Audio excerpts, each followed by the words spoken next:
Welcome to the Charlotte City Council January 27th meeting. This is one of our regular business meetings that we have to carry on the work that builds this great city.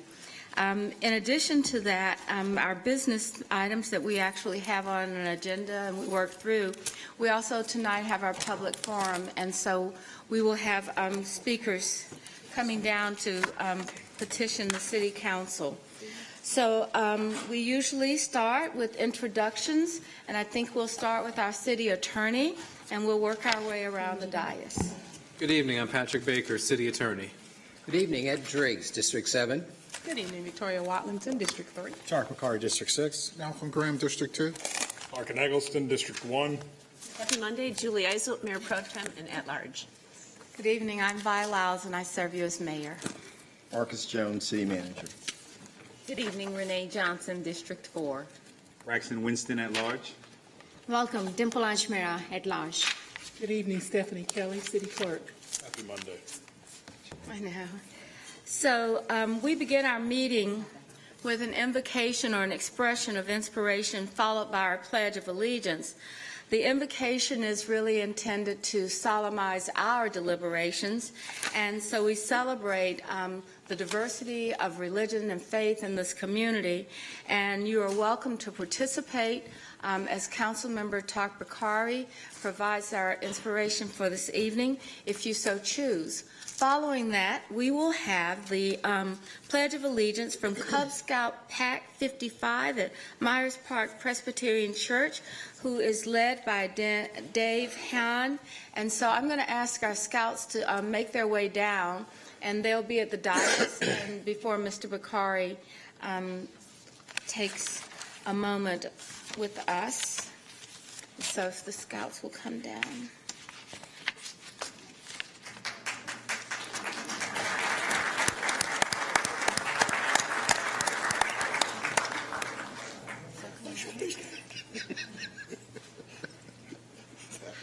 I've already heard from one of the scout members about circus animals, so I want you to know we've got a very engaged civic group at this with this troop. So, Mr. Bakari. Thank you, Madam Mayor. Please bow your heads. Dear Lord, thank you for all of our blessings. Thank you as this group comes together once again on another Monday night to do the best work we possibly can for the people, for our community. Thank you for the police and fire, first responders, for all those who put their lives in harm's way to keep us safe. Thank you for and prayers for the heroes that in these last days have been taken from us, and we're all still trying to figure out exactly why that has happened. But we are thinking, and our hearts are heavy because of that.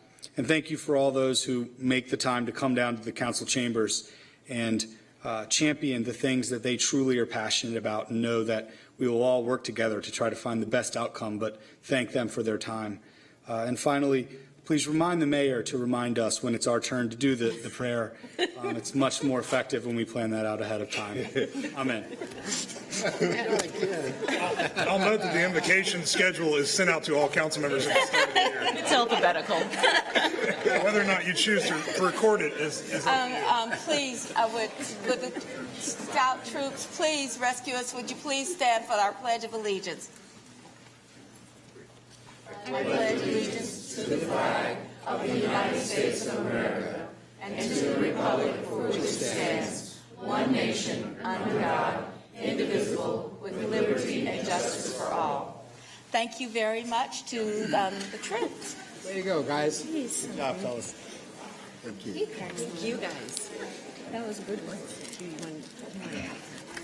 The one that the folks, yeah, Witt is his name. I don't know why today. All right, we are now going to go to our public forum. We have this public forum so that people can come down and speak to us about the issues, as Mr. Bakari said, they're passionate about. However, we cannot always address every issue. So what happens as a result of your coming down and speaking to us is that we would have then the city manager and his staff will get a response to you that is written and will be sent to you and share it with all of council. So the council doesn't respond tonight because most of the issues that we have there, we either have no response immediately, but we want to especially give you the correct information about things. And so that will be sent to you by email or mail or a call from a staff member. So we will listen carefully and follow the lead for what you've asked for. But before we do that, I'd like to actually talk about our awards and recognitions tonight.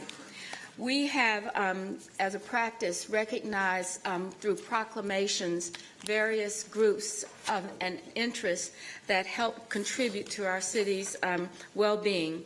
And tonight, I would like to ask Mr. Mark Blackwell of Justice Ministries, as well as other members of the community representing human trafficking, Charlotte, to please stand where you are. Thank you. And I'm going to ask Councilmember Eggleston to read the proclamation, and then I believe you've signed up to speak after, when we have our public forum. Sure. All right, Mr. Eggleston. Thank you, Madam Mayor. Proclamation from the City of Charlotte and Mecklenburg County. Whereas human trafficking is a form of modern-day slavery, a multi-billion-dollar criminal industry that denies freedom to 24.9 million people around the world, and whereas, according to the FBI, the average age girls are recruited into trafficking is 12 to 14, and the average age of boys and transgender victims recruited is 11 to 13. Whereas in some cases, traffickers trick, defraud, physically force victims into providing commercial sex. In other cases, victims are lied to, assaulted, threatened, or manipulated into working under inhumane, illegal, or otherwise unacceptable conditions. Whereas Human Trafficking Awareness Month is a great opportunity for the City of Charlotte and Mecklenburg County to address the issue of sex and labor trafficking in our community. And whereas Human Trafficking Charlotte and all the local programs and services thank the City of Charlotte and Mecklenburg County on making human trafficking a priority in 2020. Now, therefore, we, Vi Alexander Lyles, Mayor of the City of Charlotte, and George Dunlap, Chair of the Mecklenburg Board of County Commissioners, do hereby proclaim January 2020 as Human Trafficking Awareness Month in Charlotte and Mecklenburg County and commend its observance to all our citizens. Thank you very much. Somebody that wants to come. We are going to provide that. He is going to come down and, let's see, I thought.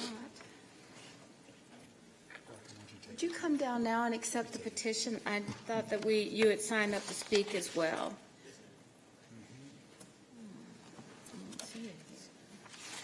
Thank you very much. Really appreciate the work that you've done. If you would, yes.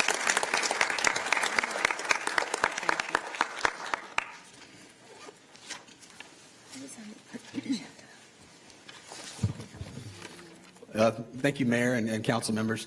My name is Mark Blackwell. I'm the Director of Justice Ministries.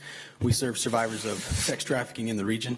And just want to, again, recognize my co-workers up standing to my left. This is a solid group of people that's represented here that has been doing some great work in our community. We just wanted to thank you for this recognition.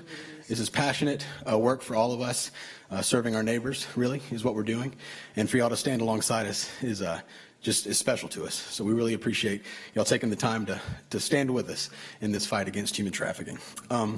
Something you may not know is within the topic of trafficking, there's various topics. There's labor trafficking, there's sex trafficking, there's even horrendous things like organ trafficking, in the black market. But even in Charlotte, in the topic of sex trafficking, you may not know there was historically been about 51 illegal massage parlors in our city. And we've worked with CMPD and others to try to address this issue, and there's been some volunteers representing multiple organizations across the way who have taken time to collect data on these locations, and we've taken time to quantify and correlate some of this, and through some of the efforts, it's reduced from 51 to 31. That's about a 39% decrease. So if I may, I have some data that may be useful to the clerk to make copies of and share with you all so you can see these locations that are in your districts as well. But thank you for your time, and God bless you. Thank you very much.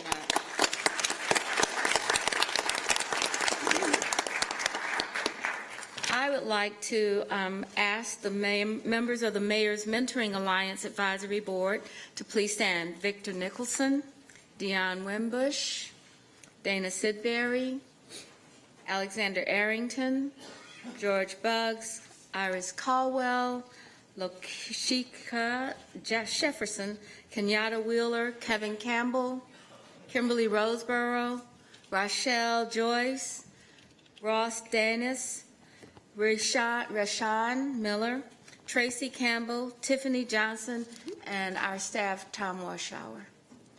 I'd like to recognize this group. We have a formal proclamation. If one of you would come down and receive it, I would certainly appreciate that. But I'm not going to read all of the proclamation, but I want to say that it was a week ago, a week and a week ago, that we had, I think, over 400 people in a room celebrating the work that this committee does. This advisory board is very active, making sure that people in our community that need someone to be a role model to help them navigate through life, they make it possible. There's nothing better than to see a number of these young people recognize the people that give them direction and their gratefulness for doing that. So we have a really good time. The music's really loud and the kids love to eat. But I think the real gratification for our community comes as a result of your work. And so whereas each January National Mentoring Month celebrates the selfless contributions of mentors and encourages residents to become mentors to assist youth in reaching their highest potential. Whereas mentoring is an effective approach that benefits youth by pairing with them a caring, responsible person that provides guidance and motivation and strengthens their confidence. And whereas mentorship enhances the social capital that we all need through a variety of experiences and opportunity. And whereas this community is supported through the Mayor's Mentoring Alliance, which educates mentoring organizations on best practices and mentoring standards. Whereas the Mayor's Mentoring Alliance will honor those who uphold mentoring during their annual award ceremony that was held on January the 16th. Now, therefore, I, Vi Alexander Lyles, do hereby proclaim January 2020 as National Mentoring Month. Please come and accept this on behalf of all of us.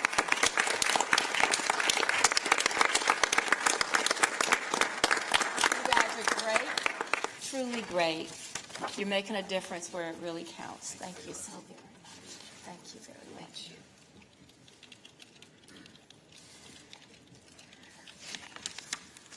All right, now we're ready for our public forum. We have a half an hour, and each speaker receives 2 minutes, and we'll have 15 speakers tonight.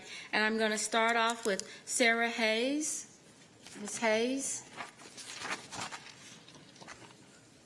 Is Ms. Hayes here? All right. Lajafa Lada. Are you? Is Ms. Lada here? Or okay. Mr. Moore, Charles Moore.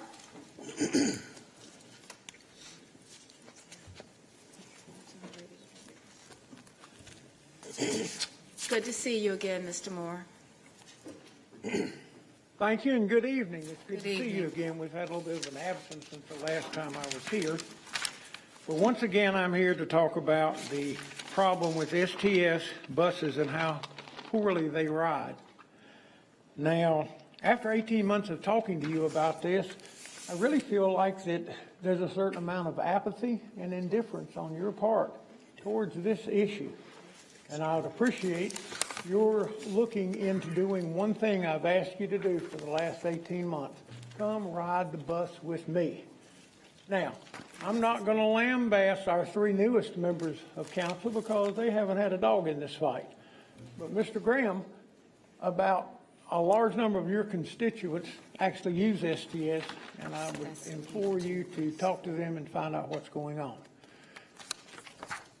All I'm asking is for this council to appoint a representative of 2 to go for a ride on the bus. That's all I'm asking.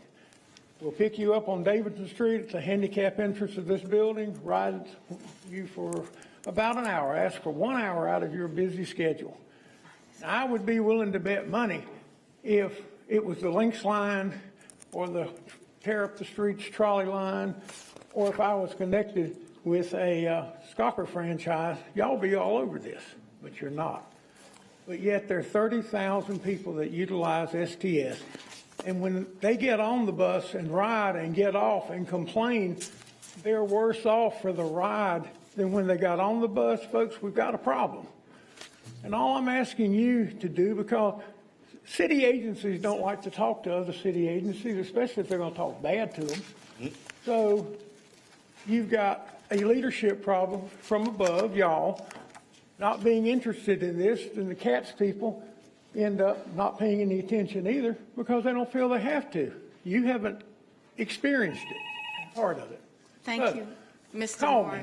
You know Thank where you. I am, and you got my number. We will do that, but I do want to call your attention to our agenda item tonight, where we are going to do some additional mobility and pilot programs with connecting C.W. Williams Health Center with 2 new vehicles that are going to focus on people that have special needs for transportation. I look forward to being we a are part of not that. ignoring, we're just slow sometimes, okay? I appreciate it, and thank you for your time. Thank you and very have a good much. evening. Thank you. All right, Mr. Nathaniel Brewer. Is Mr. Brewer here? Mr. Lee, James Lee.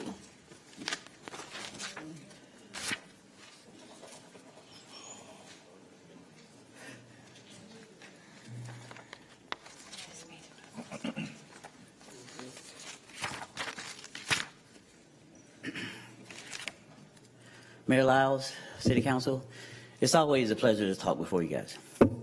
And I always come prepared to say something, but I always change up before I get to where I am now. I want to say, first of all, happy birthday to my daughter, who just turned 33 today. I couldn't imagine what it would be like for me to be a father and be homeless in this city, trying to find a place for me and my family to go. So what I'm going to do, I'm going to introduce you, for the time that I have left, to some people that live in New York City. 27-year-old young lady. She has 2 children, 9-year-old and a 2-year-old. She's homeless. She's been homeless since October. She's been living in her car in this city since October. She's from New York. Young man, he's living on the streets with a 1-year-old child. Can't find anywhere to go. No family, no friends, nowhere to go. Young lady, 22 years old, got a 1-year-old daughter. She's staying at a church member's house now. She's coming out of domestic violence from a stepfather who she was living with her mother, and she got kicked out because her mother believed the stepfather instead of believing her. 28-year-old man with a 4-year-old son living in your city on the streets. He's 28. He works he works at a temp service, but he's living with his sister now. He doesn't have a car. A young lady, she's just getting out of treatment. She has 3 girls, 7, 6, and 4-month-old. She's a graduate student. She's actively looking for care for her children. And I have a whole list of folks that's been calling me over the last few weeks that need our help. The team that we're putting together, we finally have a name for ourselves, the Displacement First Responders. So you'll be hearing more about us as the year goes on, so I want to thank you for your attention. Thank you very much, Mr. Lee, for what you're doing. Mr. Anthony Abraham Sr., Mr. Abraham Sr. Miss Blanche Penn, Miss Penn. Tony Castorino, Miss Castorino.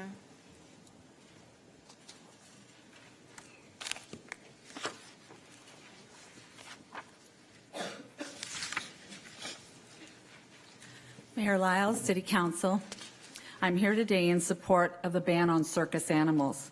Your strategy session on January 6th was devoted to addressing violence in Charlotte. To address violence, the connection between empathy toward animals and empathy toward humans is crucial. This involves promoting positive human and animal relationships. To help end violence, we must end the exposure of children to all forms of animal abuse. Cruel circus acts exploiting and abusing animals must end. I've provided copies of reports examining the links between animal abuse and violence, as well as the connection between violence of children who are exposed to it and the reality of violence in our society. Scientific findings link empathy for humans to empathy for animals. These seeds are planted at an early age. Caring and advocating for animals and caring for humans are not mutually exclusive. Caring for animals and humans is part of humanity. Watching animals forced to perform abusive, unnatural acts at the hands of humans using painful weapons instills in young minds that it is okay to hurt animals, especially for the sake of entertainment. Instead, we need to teach empathy and compassion for all animals in order to discourage tendencies towards more serious, violent acts later in life. We are not against circuses. We are against all abuse and exploitation of animals. Holding on to these cruel and unnecessary acts is not only bad for animals, but also the minds of our young children. We are obligated to help them learn empathy and compassion for each other and for animals. Thank you. Thank you. Ms. Newton, Holly Newton. Ms. Newton, Holly Newton.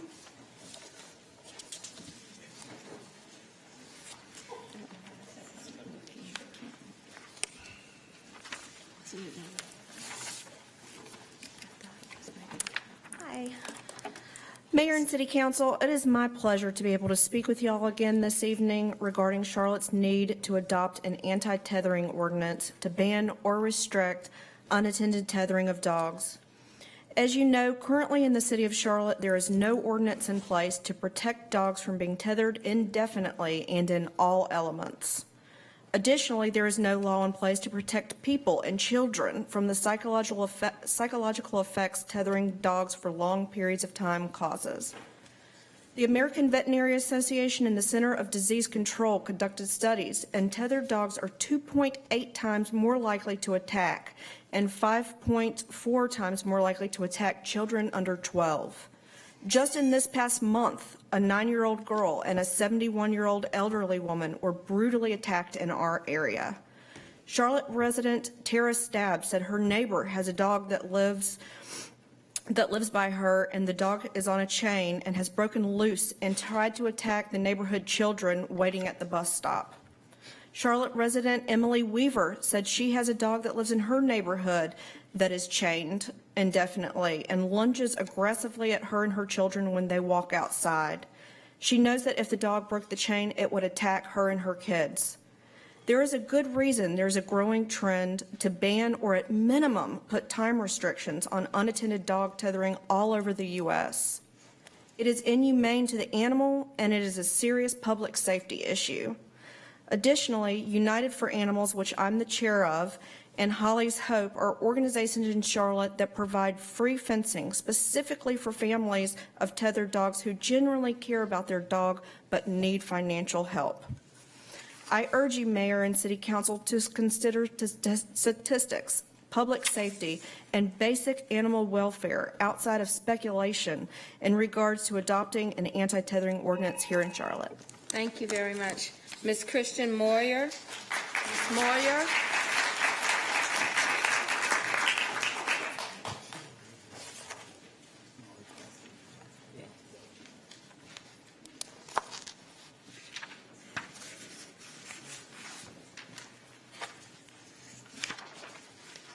Good evening, Mayor Lyles and City Council.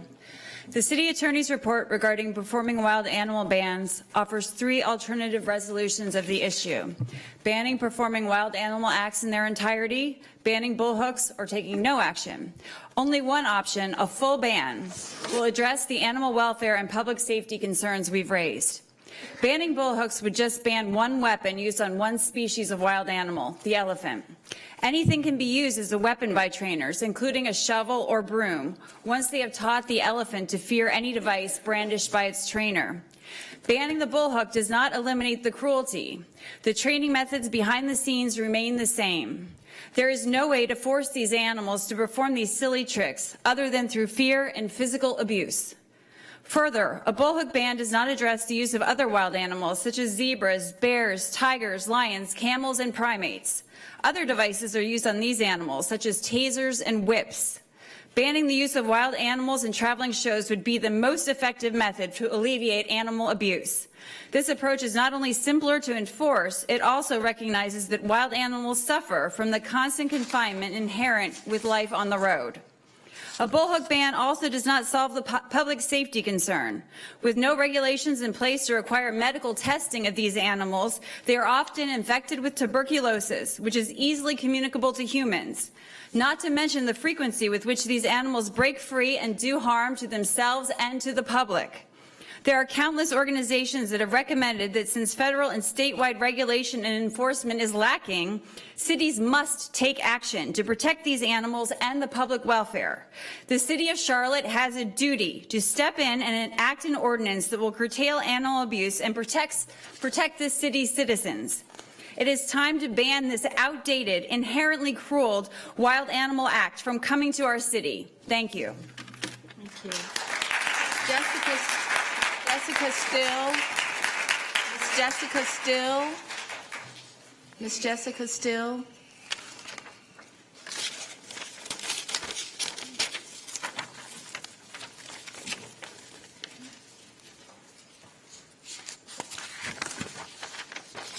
Good evening, Council. Tonight, I would like to speak on the topic of violence and how we can make our city of Charlotte a safe place to live. The root of all oppression is the idea that some lives matter more than others.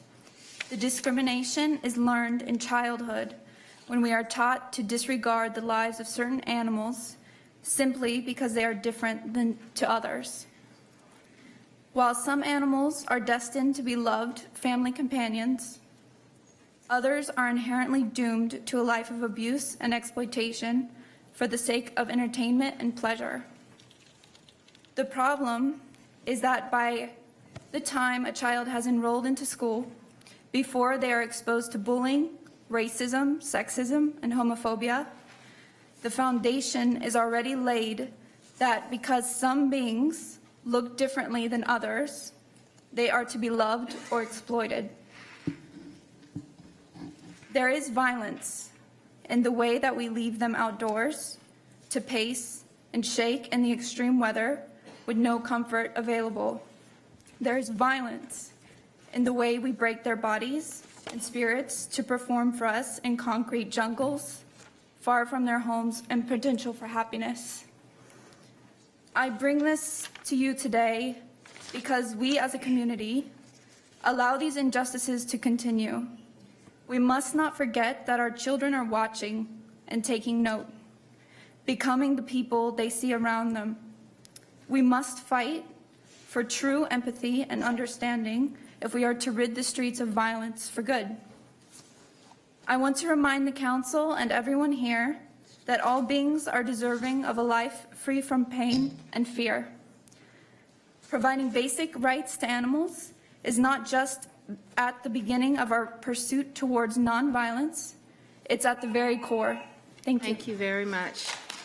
Ms. Gail Thompson. Gail Thompson.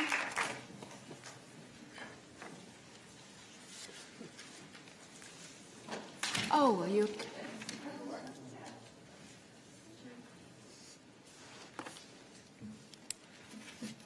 That's quite an introduction, huh? My name is Gail Thompson. I am the North Carolina State Director for the Humane Society of the United States. I'm here tonight to support the ban on the use of animals in circuses. As a child with fondness for animals, I attended circuses many times with my family, excitedly watching animals perform tricks. What I didn't know was what went on behind the scenes. I didn't know the animals walked in a perfectly straight line and jumped through rings of fire because they were cruelly forced to do so. My parents certainly didn't realize that those incredibly powerful wild animals were unpredictable and had the potential to attack, escape, or lash out at any time. What I know now paints an entirely different picture. Not only do animals used in circuses and traveling shows suffer, but they pose a significant safety risk to those around them. Animal trainers have been attacked and sometimes killed in front of horrified audiences. Escaped animals have injured or come perilously close to members of the public. In 2013, a woman attending a circus in Kansas came within 3 feet of an escaped tiger in a public restroom. In 2018, sheriff's deputies in Michigan responded to a jackknife semi-truck and discovered that the rig contained 8 600-pound tigers on their way to a circus. In response to instances like these, the public's enthusiasm for the use of wild animals has been dwindling. Many circuses are choosing to modify their shows to focus on extraordinary human performers. Circus Vargas long ago eliminated all animal acts and has seen its attendance numbers grow. Cirque Italia, which has appeared in Charlotte, features aquatic-based performers. These shows allow residents to enjoy the thrills of a circus without putting the public or animals at risk. Policymakers are responding as citizens express concern about the appearance of wild animal shows in their communities. Since 2014, 62 cities and states have banned the use of wild animals. Charlotte is arguably one of the most animal-friendly and progressive cities in North Carolina. In that case, I urge the council to join the trend of prohibiting the use of wild animals. Thank you very much. Christopher Barrows. Christopher Barrows.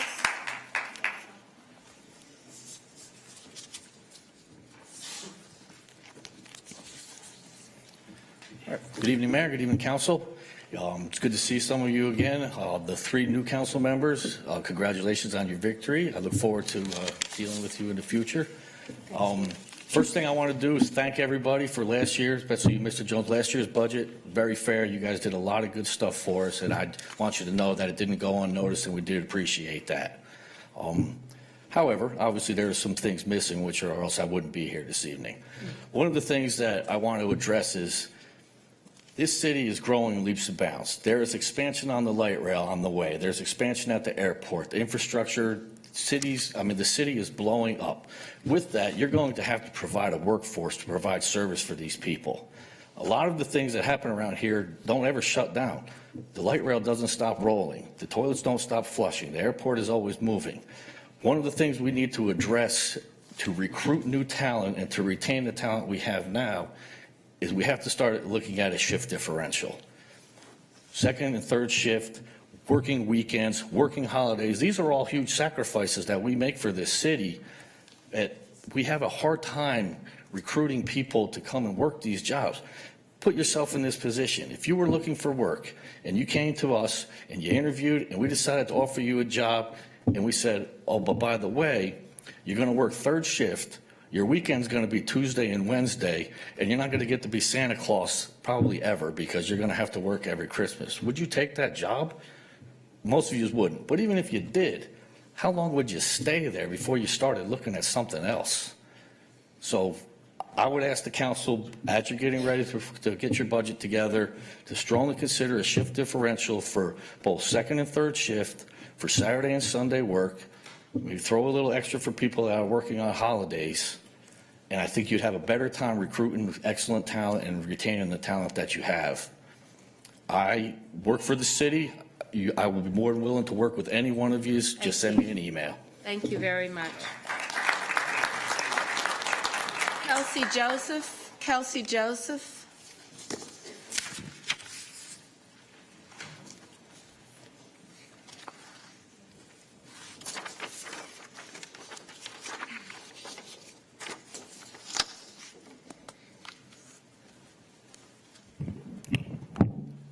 Dear Mayor and City Council members, I'm here today to address the issue of unattended tethering of dogs in our city. Most importantly, I want to address the fact that Charlotte is falling behind other North Carolina cities on this issue. We are failing the animals of our city, and we are letting them suffer tremendously. Raleigh, Asheville, Chapel Hill, and many more have enforced a ban on the tethering of dogs with no negative impact shown. 85% of the top 20 cities in America have a ban, or at minimum, a time restriction on unattended tethering. I know that there is a worry that a ban like this would unfairly affect low-income communities. I, too, would not want to see that happen. Charlotte has 2 nonprofit fence-building organizations. They build fences free of charge for low-income families that have chained dogs. Both of these organizations, United for Animals and Holly's Hope, are ready to take action if Charlotte adopts an ordinance banning or creating a time restriction for unattended dog tethering. Dogs deserve better than to be tied up with heavy chains and left out in extreme temperatures 24 hours a day, 365 days a year. I appreciate your consideration on this topic, and I hope that you will choose to do the right thing and end needless suffering for so many animals in our community. Thank you. Dominique Harris. Dominique Harris.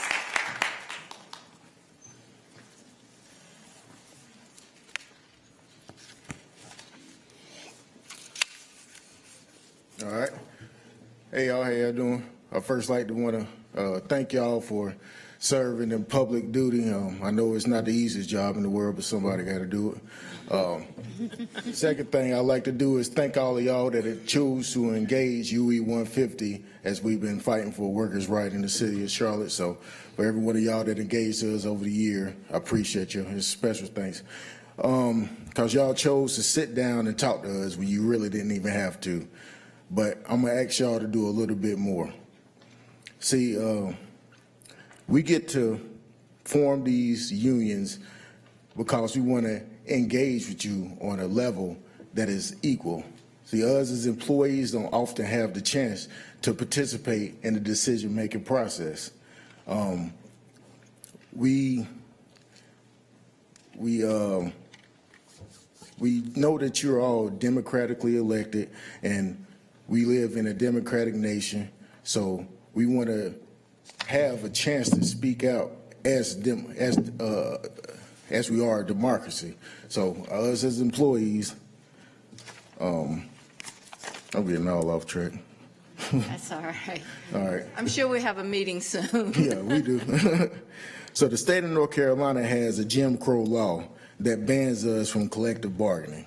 It's an old Jim Crow law that came up to stop white employees and black employees from getting together and negotiating with their employees. But that doesn't stop us from meeting and collectively bargain, well, not collectively bargain, but meeting and bargaining with y'all, sitting down at the table and coming up with a gentleman's and gentlewoman's agreement. So we can sit down and we can advocate for ourselves with you guys. We have a budget that we send to all of you guys and your respective department heads, and we would like for you to sit down with all you guys and talk about that budget. Thank you, Mr. Harris. Thank you. Sheridan Brown. Sheridan Brown.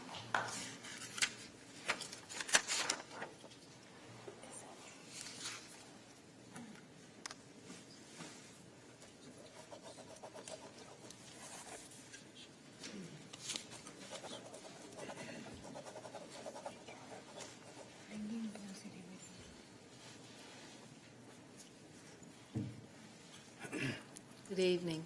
Good evening. Hello, everyone. How's everybody doing? Good. I'm Sheridan Brown, and I just want to ask that for the city of Charlotte that we can bring more positivity things for the kids and bring more festivities, keep the youth out of trouble. Therefore, a lot of kids go through a lot of things, or so we call it. And we let these skeptics try California psychics, and here's what they had to say. Are you okay? But sorry guys, this is my first time. I'm like kind of nervous, but It's funny too. oh, it's okay. But yeah, I just want to bring more more foundations to like schools and things like that, and therefore I want to sit down with y'all and ask that we can bring a foundation for the city of Charlotte to bring everybody together and all parents and all kids together, and we all can sit down and we can discuss a lot of positive things that these kids are going through or whatever like that. And therefore I wanted to talk about gun violence in Charlotte, North Carolina, and also I wanted to talk about well, I'm going to talk about gun violence first. Sorry about that. But yes, I want to talk about the gun violence in Charlotte, North Carolina. I want to, come to agreement that, everybody is going through a situation in life and things like that, but we also have a lot of people that's innocent, a lot of kids that's, that don't need to see these type of things or whatever like that. So we ask that we just, we come together and we build more community relationships, and that Therefore, it won't be so much violence going on in the city of Charlotte, and therefore, we just want to stop and bring everything to equal. So therefore, I'm just, like I said, I'm a little nervous or whatever, but this is my Thank first you for your time. I'm spirit. sorry about that. No, thank you for your spirit. Thank you. Stuart Collins.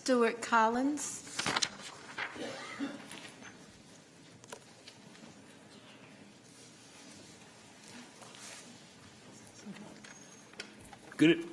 Excuse me. Good evening, council members. This is more of an informational presentation for you. 5G wireless technology is coming to the United States of America. The health concerns regarding this technology are horrific. The scientists who have done work, the ex-military members who developed the technology for military it was originally developed as a microwave weapon. One of the countries of the world has taken steps to outlawing it. That's Israel. Israel has spent a lot of money, a lot of research on developing high-tech, fast technology, but is delivered mainly through fiber optics. The reason why I'm talking with you is that as a citizen of the city of Charlotte, I think that it is a public health concern that we're looking at the implementation in all of our neighborhoods of technology that could break up single and double strands of DNA. It could cause oxidative damage, disruption of cell metabolism, increased blood-brain barrier permeability, melatonin reduction, disruption to brain glucose metabolism, and generation of stress proteins. This is a microwave weapon that's being sort of introduced to us as a fast form of download technology. So we can have fast videos, we can have fast service on our telephones.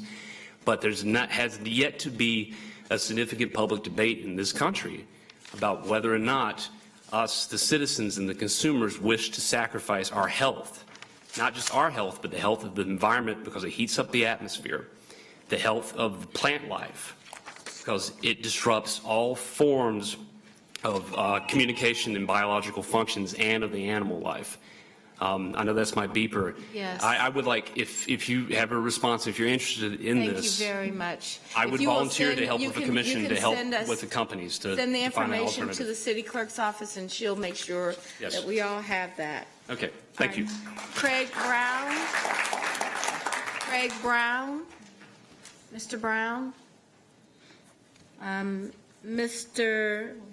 Nicole Dunlap.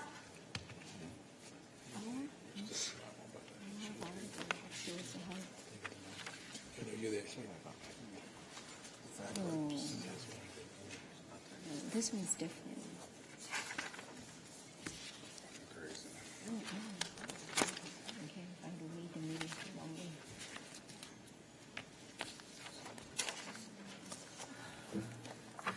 Good evening, Mayor, council members. I come before you on behalf of UE 150 as a city worker here. I'm going to piggyback behind Mr. Lee's agenda that was brought before you all. A part of UE 150, many concerns here for the city workers happens to be, of course, I'm sure you all are familiar with Medicare for All. You also have heard time and time again, affordable housing. Myself being a part of the Cherry community, Mr. Eagleston, I've met you on several occasions. That particular neighborhood has undergone gentrification, but for me to stand here and not present you all that the city of Charlotte has undergone gentrification. It's not just a certain area of this city. So being a city worker here, my concern is if we could just take some time and think that if it was our mother, if it was our father, our sister, our brother, that we pass daily, that are under the bridges, that are up, going to work, leaving from the shelters, in transitional housing, what would we do? How would we help them? Charlotte is one of the finest cities here in the United States of America. I can say that because I was born and raised here. I work here. I'm in the streets. I'm in the trenches. I'm helping this city every way that I can. So what I am asking is if you all would just take the time, I know there's some money out there, if we could just figure out a way to where we can open up our hearts to the people here in Charlotte so that we can continue to make this city as great as it is and set the example across the nation that we take care of our people. We don't close our eye. We will not act as if the problem does not exist, and we will do what we can to help whomever we can and set the example and the standard for the other cities across this nation. Thank you. Thank you. David Rosen. David Rosen. David Rosen, Mr. Rosen. Kate Harrison, Ms. Harrison, Kate Harrison.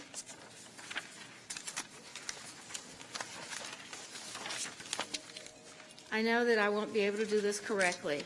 Athna Prayush, Paul.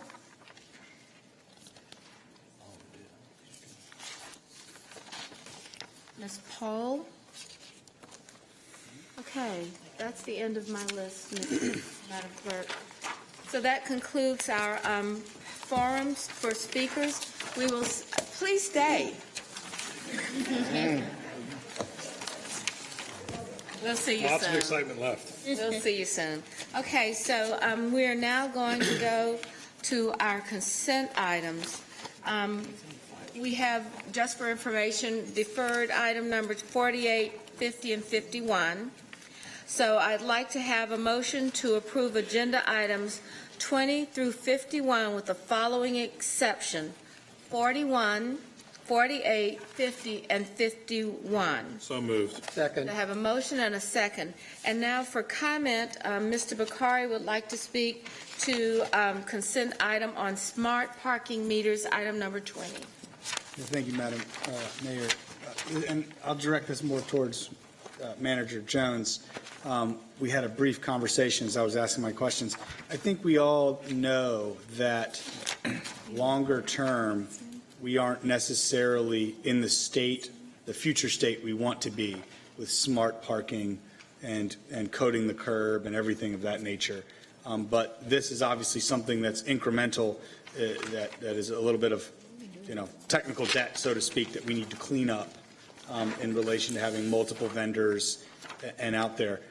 I don't want to hold this up, and I want to approve it, but and support it. I just want to ask, one thing that has jumped out to me is within the, I think it's 400 or so of these smart parking meters that we're going to be approving for bringing them back to a better standard like the other ones we have. I asked a pretty simple question that I think deserves a little more research, which is the single versus double space meters. So right now, this approach is for single space meters, which means if the number is 400 and they cost X dollars a piece, that's it. Clearly, just doing something as simple as, in this case, moving to a double space meter where it's one meter that accepts one credit card, but it can adjust to two spots.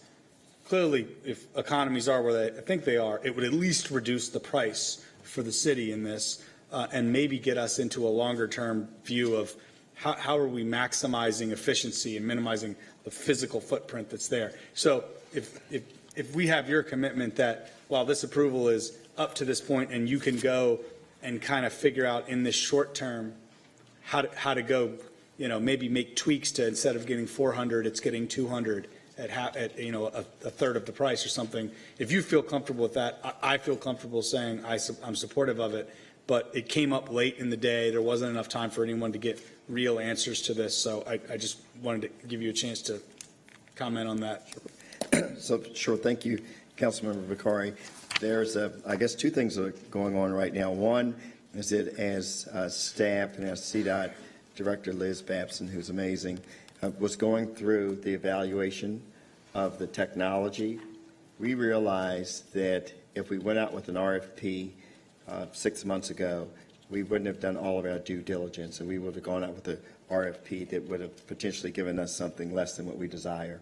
So what we're attempting with this paper tonight is an ability to extend for another year so that at a bare minimum, we can fix the broken meters that we have that we're not collecting revenue on, and that's going to increase our revenue. But as we move forward within the next year for a new RFP to go out, it would include everything that you're seeing and more, because we're gathering data as it relates to smart technologies around this space. Yeah, and so in full agreement on the longer-term strategy. I guess all I'd say is if as you're looking to these short-term, one-year propositions, and you're literally buying new units, if that ends up being what you have to do, I would just encourage you to look at the double capabilities versus the singles. And then perfect. And then just longer term, I think, and I know you and staff are aligned to this, but I'm just going to say it out loud for the public.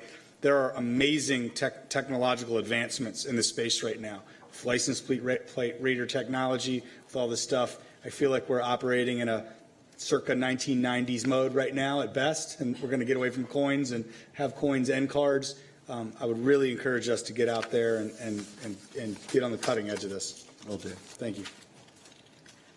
We have a motion and a second for the items with the exception of 41, 48, 50, and 51. All in favor, please say aye. Aye. Any opposed?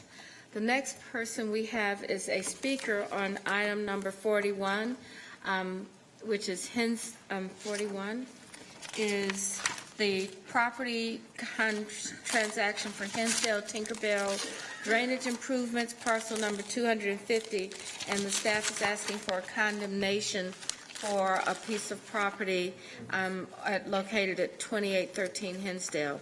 And we have a speaker who is the resident, Ms. Alanka Iwad. We did see you upstairs in the right space. Thank you very much. I apologize if I did not get your name completely correct. You have 3 minutes, and please proceed. Madam Mayor, City Council, Charlotte-Mecklenburg Stormwater created a project which, if they go through with it, my house will fall down a steep slope into the creek. That's not my opinion. That's opinion of an independent engineer. You have materials in front of you, and there are 2 letters from an independent engineer called Diamond Engineering. The thing about the terrain that you need to know is my house sits on a very steep slope, about 20 feet up. So at times it is vertical, and no man has ever been able to walk straight up or straight down. The basic tenet of engineering and construction and the basic tenet of the law is that you don't disturb slopes like this. For some bizarre reason, Charlotte-Mecklenburg Stormwater has come up with several projects that disturb the slope. The first idea was they would take the sewage and they would zig it from the left side of the creek to the right side of the creek, cut it right under my house, put a couple of manholes, and then zigzag it back. So the sewage would go left, right, left, like a hunted rabbit. And for that, they wanted to disturb that slope. Then they gave up this idea. I actually had to give them an opinion of an engineer saying, you know, the sewage could just go straight and not cut into the bank. Very expensive. They would a 12-foot manhole.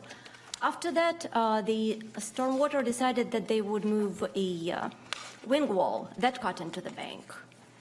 And I got them an opinion of engineer saying that the wing wall shouldn't cut into the bank. And it would seem that now they have absolutely no business of cutting the bank. So now they gratuitously cut the bank. And the problem is because it's so steep, there is no, you know how you have to have 2 to 1 for for 2 horizontal, you only can have 1 vertical, and that's how the land will hold. So there is no, my house is too close to the creek. So the slope goes kind of like this, 1.6 to 1. And I don't know why they want to cut it, but they do. So I was kind of shocked that Charlotte-Mecklenburg Stormwater would do a project that seems so wrong, that the engineer said so wrong, that is against the law. But that's just how it is. Which brings me back to the second problem. Doing further research, it turns out that how could they do it through permitting, I asked. They have to have erosion permitting, they have to have permitting from U.S. Corps of Engineers. Turns out that on lots of projects, And that was, I'm shocked myself. Charlotte-Mecklenburg Stormwater builds structures without ever getting permits. When you go home today, some of you take Highway 16. That's the end of your time. I think everyone has been thumbing through, looking at your materials, and so, Mr. Bakari, Yeah, I just please wonder. stay and. Thank you. But first, before I kind of make a comment, I was wondering, is it possible, Mike, for me to ask you to come down and give a little bit of the city's perspective here?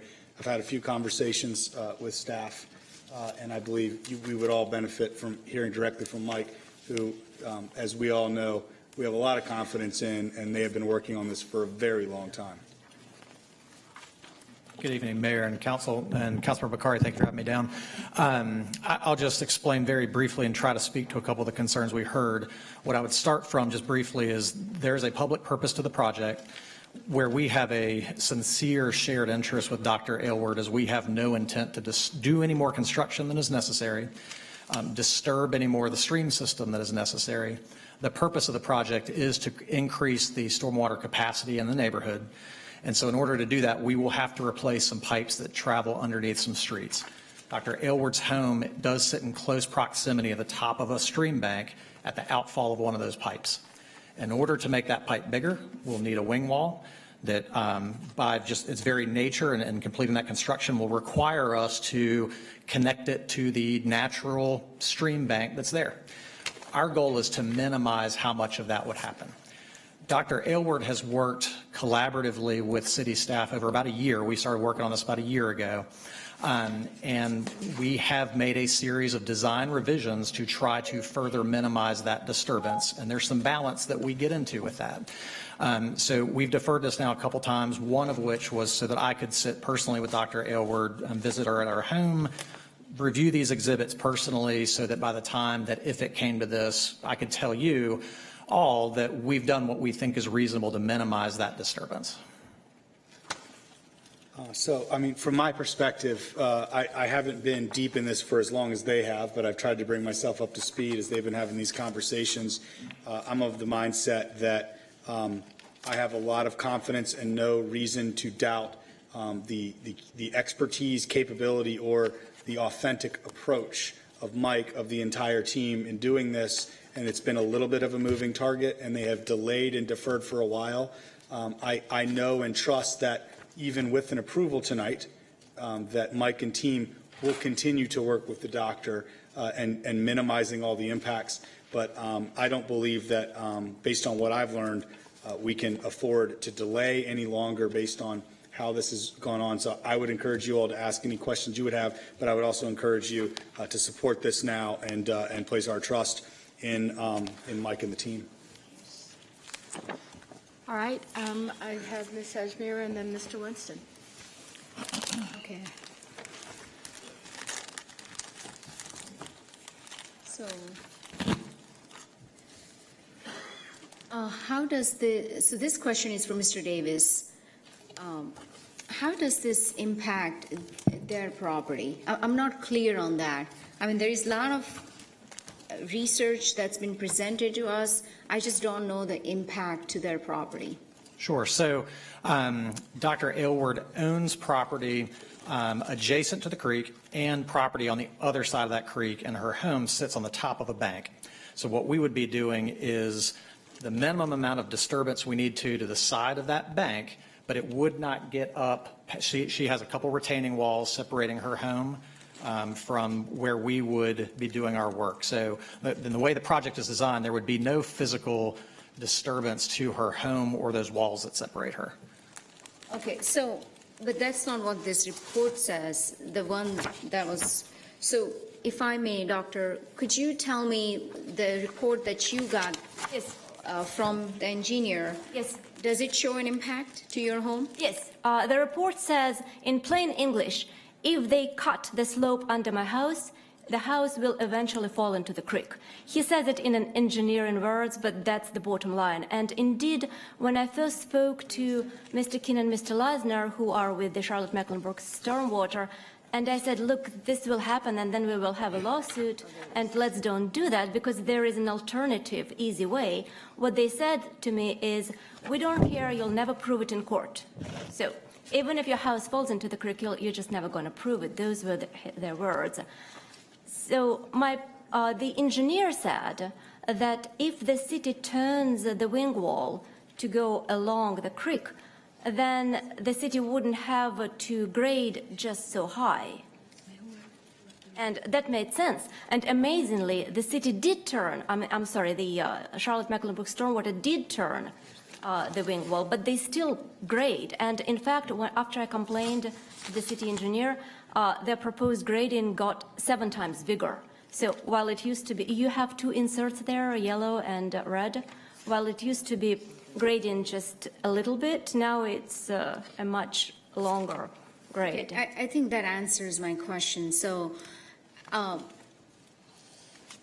hear conflicting responses. You are saying there would not be any impact to the property. Your report that you are presenting says it does. Yes. I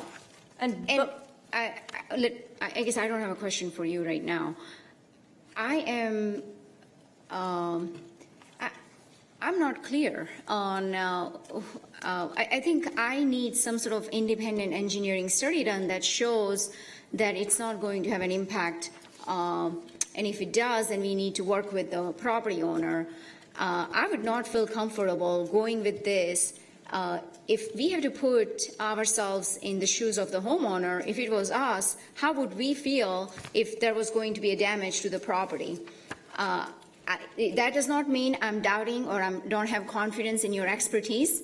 But I mean, this is an important decision. This is going to affect someone's home ownership. And I just would not want to move forward with something where there is a conflicting report in front of us. Could I say something? I'm good. Thank you. And only if asked a question. So, Mr. Winston? Yeah, so, Mr. Davis, my question, I guess, relates to this engineer's report. What is your interpretation of this report that has been presented? Thank you for the question. I would start from, I hope you can appreciate, we also would not want any harm done to the house. So it gets my attention when someone brings to bear concern about that and has taken the trouble to bring in an outside opinion.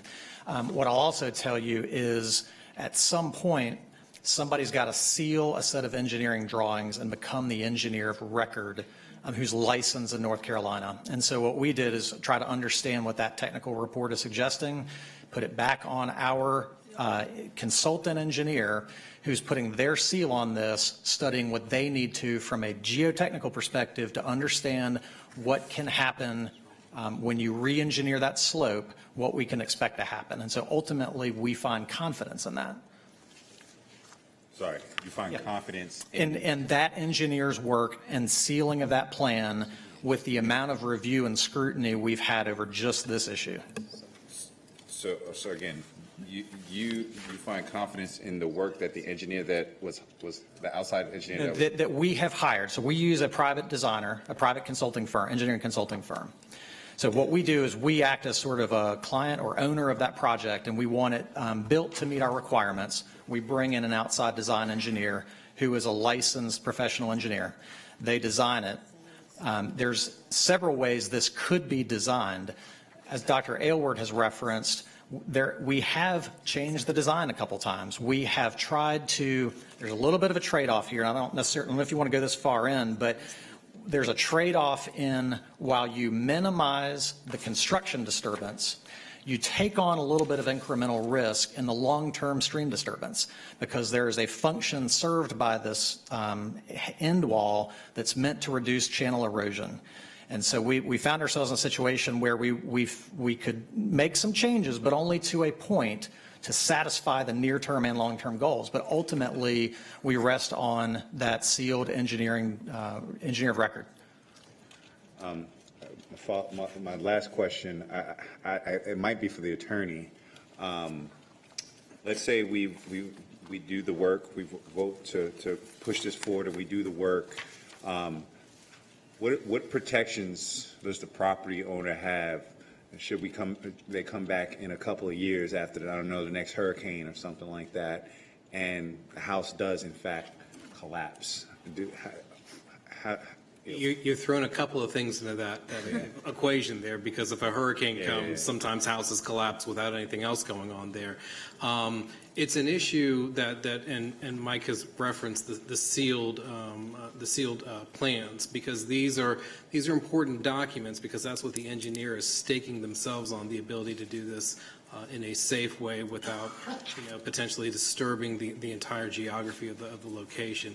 If they can't do it in a safe way, they shouldn't be, sealing these plans, because ultimately that's what we have to go on, that they can actually do this this construction safely. So there's potential risk associated with it, which I assume we've gone through, and that's why the engineer, I assume, is saying that they can do this safely. And there's clearly, a disagreement between her engineer and our engineer going forward. Really the last question at this point in time. I don't understand the answer. I think what your attorney is saying is the engineer is taking the risk? Sorry, we can't, he has to say it for himself. And Mr. Winston has another question. What is the risk to this property and this property owner should we not approve this and the stormwater work doesn't get done? Sure. So that speaks to the larger project purpose. This is a neighborhood-wide project. There are properties that are upstream of this location. What the project seeks to do is increase capacity of the whole system to reduce flooding in the neighborhood. So as you collect that water in what is now an increased capacity system, it will need to travel through this pipe on its journey to get to the creek. And so if you did not increase the capacity and do this work, you'd be exposing that location to flooding. It would also, one of the project goals is to actually bring some stability to the channel itself to reduce erosion over time. And so we would lose that benefit. Thank you. May I please say something that might help? No, we have to the council member is going to inquire, and they'll either inquire of you or Mr. Davis. And so we'll continue. So I think Mr. Driggs and Ms. Watlington. I think you went first. I just have a question about the sequence of events. I want to make sure I'm crystal clear. You had a plan. You had an independent engineer review the plan. At what point did the engineer of record seal or proceed to want to seal the plan? Because I'm confused as to why the engineer would want to seal it and then find that there were gaps. Yeah, so the answer to your question is that we are at 99% design completion. Mm-hmm. This is the last real estate parcel for the project, and so the final sealed drawings will not occur until those plans get to 100%, which will include resolution of this issue.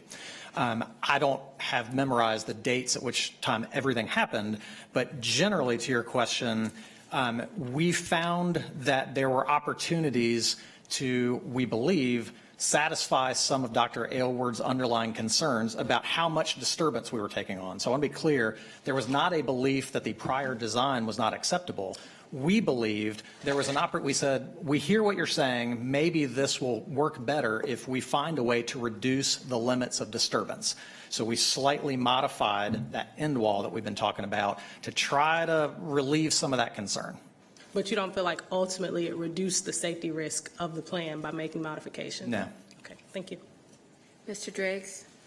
So you studied the engineer's report, her engineer's report, and you looked at it in the light of what your own findings were, and you were able to kind of satisfactorily in your own mind kind of rebut, as it were, or you felt vindicated in your original conclusion even after reading that report? Yes, our team reviewed those findings, reviewed our own designs, and had confidence that the final sealed drawings with that design would be acceptable. So counsel, we're not going to be able to second guess this discussion taking place among engineers. My own feeling is that we have to place our confidence in our engineering staff and in the engineer of record. Otherwise, we would have to delve right into all the whys and wherefores or hire other experts, and who knows. So I'm kind of with Mr. Bakari on this. I feel confident that the work that we've done represents a responsible outcome and will be, in fact, safe for the House. Are there any other questions? Yes. Mayor Pro Tem. Thank you. Mike, Mr. Davis, it's hard to digest this all while listening to comments, so I apologize. But one of these pages makes reference to the stormwater that's shooting at the bank of the land from an illegally designed, quote, unlegally designed outfall causing erosion. And it says on the left culvert wing wall downstream part of Hinsdale Street, there's a stormwater outfall designed falsely and in violation of the Clean Water Act. Stormwater hoses at right bank, and there's a picture of it, at a 90-degree angle, which shoots water with such force that it cuts the bank. And the U.S. Army Corps of Engineers warned stormwater that existing outfall design warned them about it. And it looks as if this then it refers to after the work that's been done, it'll replicate that 90-degree angle. Is that in fact a faulty design? No. It looks like it is shooting straight at Yeah, that. so I understand the issue that is described in what you read. There's parts and pieces of it that I'm not sure I totally agree with, but I think what's in question is whether or not, so if you picture a big pipe that's traveling through the street, there's a very small pipe that comes in, doesn't shoot as much water out. And so the question was, is there ever going to be enough water coming out of that small pipe that it would project across the bank and scour out soil on the opposite side of the bank? Conceptually speaking, that's not an irrational thing to question or wonder about. We looked at the hydraulics on that, and based on the maximum amount of flow that we think could be processed through that pipe and the velocities discharged, it's not possible to scour the soil on the other side. So that's an example of where the pipe could be moved, but it could not be moved or altered without, in my view, unjustified expense. And so that's kind of the sorting out that we've tried to do, is take on those things that we feel like represent some sort of a consequential change or something that might be received well. That was an example of one that we feel like would be spending money on something that didn't accomplish anything. And what is it? What do you consider to be an unjustified expense? And I'm not saying that sure. that's the. So a couple things. I mean, generally speaking, if there's some way that we can get more benefit out of a project with a new idea, we would absolutely do that. Sometimes projects, new ideas can even save money, and of course that's beneficial. There are also circumstances in which we can do some things that are neither here nor there. That if that frankly saves us a lot of staff time in conversations like this and what may be downstream litigation, we would take that on. We would accept those kinds of changes as a net win for the city to just be able to make a change and move on. And we got to a point where we'd kind of exhausted those things that were simple. Like a couple examples, we've modified a driveway design. We've added restrictions to what the contractor can do at that location, which will probably reflect a little bit in the bids that we ultimately get. But we thought it added a degree of confidence, hopefully, to the property owner. And so we therefore thought that was worthwhile. Those examples. Okay, and I have a question for Dr. Not going to do your name, but Elward. I'm good. When you said all CWA permits must be received before my land is taken, what permits are those? Under Clean Water Act, there are 3 permits that must be received. Erosion, clean water, U.S. Corps of Engineers, they all must approve the design. So first they design, then they give it to the Clean Water Act agencies for permits. So what happened here is first Clean Water, Charlotte Stormwater people told me that they had all the permits received, that nothing could be changed. And then I come to find out from calling the agencies that they haven't even seen the design. And then I come to find out when the illegal outfall that I was talking about, I spoke to U.S. Army Corps of Engineers agent, Crystal was her name, and she said this pipe shouldn't be perpendicular to the other bank. You should move it. And you have emails from U.S. Army Corps of Engineers to Charlotte Mecklenburg Stormwater saying, please move the pipe. And then John Keane, who is the manager of the project, tells her, yes, absolutely, I will give it to our consultants, which are the engineers that actually put their seal in it. And then you see approximately an hour later, an email from Mr. Losner, who is also in Charlotte Mecklenburg Stormwater Group, who says, never mind, we're not going to give it to the consultants. And as a matter of fact, I've taken U.S. Corps of Engineers off this exchange too. We're not going to tell them. And it's just too complicated, too expensive. Okay. Yeah, thank you. And now I feel like I'm in court, so, which we're not in a position to be able to do that. So I personally am not real comfortable with this because I don't understand it, and it's kind of hard to look at it this way. So I'm just not real comfortable with saying go ahead. I'm not saying there's anything wrong with it, but at this point I'm not comfortable approving. There is an alternative design. And I apologize. I can't have you do that, but Mike, maybe we can talk offline. I personally right now don't feel like I can get behind this project. Having personal experience with stormwater, we talk about this all the time. We have such a backlog, and so I understand that you guys have a budget and you have to work with what you have. And stormwater is an issue that we have to deal with in this city. Because it's gonna come back at us if we don't start paying attention to the backlog and to what it's doing to our land. So that's just my opinion right now, which is I have no background in engineering or any of this, but I'm not comfortable with this at this point. Ms. Johnson. So is there a sense of urgency in approving this? I know that you've been working on it for a while, and Councilmember Bakari, you've seen this before, but it seems that there are a few of us that are not comfortable. Sure. Could we defer this for an independent exam, or not exam, but review? Because at the end of the day, it's her home. Sure. So the answer to the question is you absolutely have the right to delay this vote, defer this vote. We are at a place in the development of the project where if we delay, it just means that the project is delayed. Your question was about urgency. We've been working on this, this parcel acquisition for about a year. We've deferred from several agendas already. My goal had been to try to avoid having any opposition, frankly. And so my belief is that I'm not sure there will be more that we can do between now and another vote. But again, there's not any, the only detrimental effect to delaying tonight is just a corresponding offset in the ultimate completion of the project, if that makes sense. Ms. Ashmira? Thank you, Madam Mayor. I understand the urgency where you have other projects, but it's a lot of material to be able to read through in 10, 15 minutes. And it's the first time I have seen this. You might have had discussions going on, but it's the first time that council have seen this, that there was an attempt to resolve this.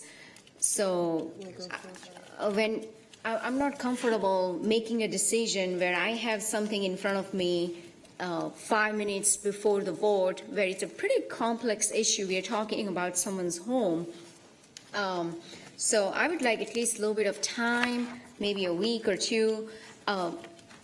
Mr. Davis, I know that we have a consultant who is doing the actual work. Has the consultant done their independent study for this work, or was the study done by the city?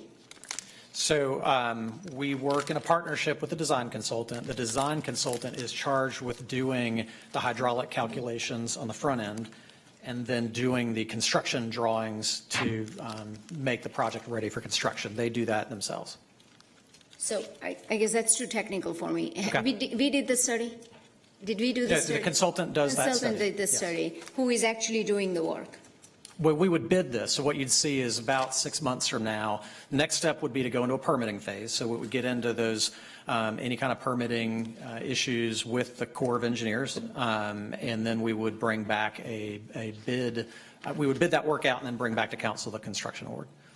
Okay, so it doesn't necessarily mean that the same consultant would actually do the work who has done the study. Yeah, they'll So it's turn over independent. construction drawings. Okay. Thank you. And I would just offer, to the extent that anyone would like, happy to sit with anybody if that helps create some comfort. There is a delay if we go that route, but of course happy to sit with anybody and review any of that information. I also, well, Mr. Bakari, and then I think everybody has had a chance to speak, and we'll just wrap up. Just as a point on the process and where we are here, we have consent items and property transactions in here, dozens of them every time we meet in a business meeting, that we all aren't actively tracking each one. I'm the district rep on this, and I have been kept up to date by Mike and team at a very high level, not at in detail level, at a very high level. And the bottom line that I arrived at was, at the end of the day, and maybe this will pass forward the next couple of weeks for those who are thinking a delay will help, unless you are going to become an engineer or a judge in the next 2 weeks, you're literally not going to be able to have anything to input on this. The bottom line is there's a bunch of things here that maybe seem credible or don't. Just in my little bit of updating, I've heard multiple things that seem to be contradictory to the facts that have been laid out to me by our expert staff. And the fact of the matter is, for those who want an independent study, our third party is independent, and their entire reputation through that seal being done to this point, and then ultimately when it's done, is the independent valuation you need. And that's the confidence I have there. And if it ultimately goes to litigation, we have a city attorney and an entire staff that ultimately looks at this and says, yeah, we can defend that because we believe in the process to date. And then a city manager that's top of all this. So to me, listen, I get it. Like, you can look at this, and purposely I'm not trying to get too deep into the weeds because I don't want to be the engineer, the judge, the attorney, or the city manager. I know and trust, until I've been given any other reason, that our staff goes at this the right way. They've been going at it for a year. The goalpost has been moving, and to be honest, there's some things that give me indications that that there might be problems with some of the pieces of information we're getting externally here. So I just encourage everyone to have confidence in our staff, our manager, our attorney, and if they have brought this forward to this point with all of those checks in place, then they know what the right thing is. And if they're wrong, someone's going to be held accountable and get fired eventually. So move to approve. I hear lots of discussion around this. This is a property transaction for drainage improvements that have a bigger than this one person. And it's always tough. Stormwater is one of our things that we struggle with. Development. I look at your house, it's on two sides of a creek. I mean, it's beautiful. But I think the real question that we have here is that this is to do the project acquisition. It's not a end product. There will be the opportunity to have further discussions but the city council's vote is to either approve the property acquisition or not. It's just that simple. It doesn't mean that the stormwater won't continue to work through it. It doesn't. I think the seal hasn't been made, designs and all of that will come up. And this is not going to go to court tomorrow and be done. There's a process here that's in place for this continuation of a discussion between the citizen here, Dr. Is it Eiswald? Doctor is good. No, so, but you will have an opportunity to continue this discussion with the city staff, as well as to have your engineer talk to the engineer that we're using. But it's been a year, and the project around stormwater is not just for one household. It's actually to protect our basin, and there are many other households in that area as well. So there's been difficulty probably communicating, and but I do believe Mr. Bakari has said that he's done more work on this, and in some respects, if you want more work done on it, you can do that. It doesn't stop tomorrow. But I do think that it's not going to do anything but delay an acquisition and something that may have more harm upstream or in the basin than not. So with that, we have a motion to approve and a second. All in favor, please raise your hand. 1, 2, 3, 4, 5, 6, 7. Motion passes. Please continue your discussions with the city engineer and the team that works with Mr. Davis on this. Thank you, Ms. Mayor. Thank you. All right, so Good job, Mike. the next, I think that completes our consent agenda with item 41. So now it's time to go to our business agenda. So the next item is a public hearing on a resolution to close an alleyway between West Carson Boulevard and West Palmer Street. Do we have anyone signed up to speak on the hearing? Do I have a motion to open and Motion to close open the and close public the public hearing? hearing. Thank you very much. Second? Second. Okay, and does that motion include adoption of that resolution? Motion to adopt the resolution. And a second is okay with that? So we have a motion for A and B. All in favor, please say aye. Aye. Thank you. The next item is the city manager's report for upcoming items that are going to be on the agenda. So we missed the 2040 Comprehensive Two-Year Outlook, Boards and Commissions Overview.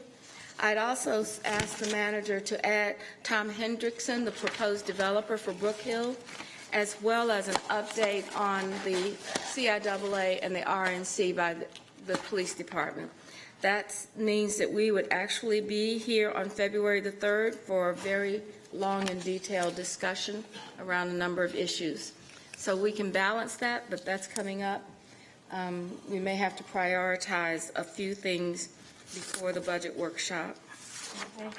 Mr. Jones, what do you suggest? Well, thank you, Mayor, members of council. So what you have in front of you is a 30-day update. We will make some changes to the February 3rd strategy session, but what we will not change is the council annual strategy meeting summary that was asked, that we could update you on some of the work that was done during the annual strategy meeting, and also the dog tethering provisions in the circus animal regulations. We had mentioned earlier this month that would be on the February strategy session meeting. I do want Renee ask you to come down just for 1 second. It's this concept of making sure the council stays informed about what's going on. Through all of your committee work over the course of the last few weeks, there are a number of items that we believe are important to get before you pretty quickly. So at the first budget workshop in February, we have emergency management, our financial partners, an overview of Charlotte Art Support, some of our existing capital projects, and an overview of street lighting program. Those, we believe, are very timely in terms of the budget workshops. And then to round out the end of the month, we have a Valentine development update, as well as the Circle of Charlotte update, which has been asked for before. And I just wanted our CIO to take just a couple of minutes to talk with you a little bit about the Digital Alliance for Smart Cities that's occurring with Microsoft. I think that's extremely important because we don't want to get out too far with you as we're starting to have engagement around 4 or 5 key areas that relate to technology, the customer experience, and innovation. Thank you for the opportunity to provide this update. I'll move very quickly because I know the evening is getting late. But I did want to step back in order to step forward because we have a number of people that are unfamiliar with the Alliance. So the City of Charlotte and Microsoft has signed a 3-year digital alliance agreement. And what that does is enable us to really pilot a lot of the new technology and be able to move innovation forward with the city. But what's more exciting is that this is only the second type of partnership that Microsoft has engaged in. Well, that's real exciting for the City of Charlotte. The first with Houston and now with Charlotte. Very exciting. So as I talk through the different initiatives, there are about 5. And the 5 pilot initiatives are all built around the city's strategy and city's strategic priorities. And so they're listed above. So let me walk through each one of the initiatives so that way you'll have an understanding of what we're trying to accomplish. So as we look at public safety and traffic congestion, encouraging and supporting safe communities is a top priority. So we want to make sure that we keep that in focus. So the objective here is to improve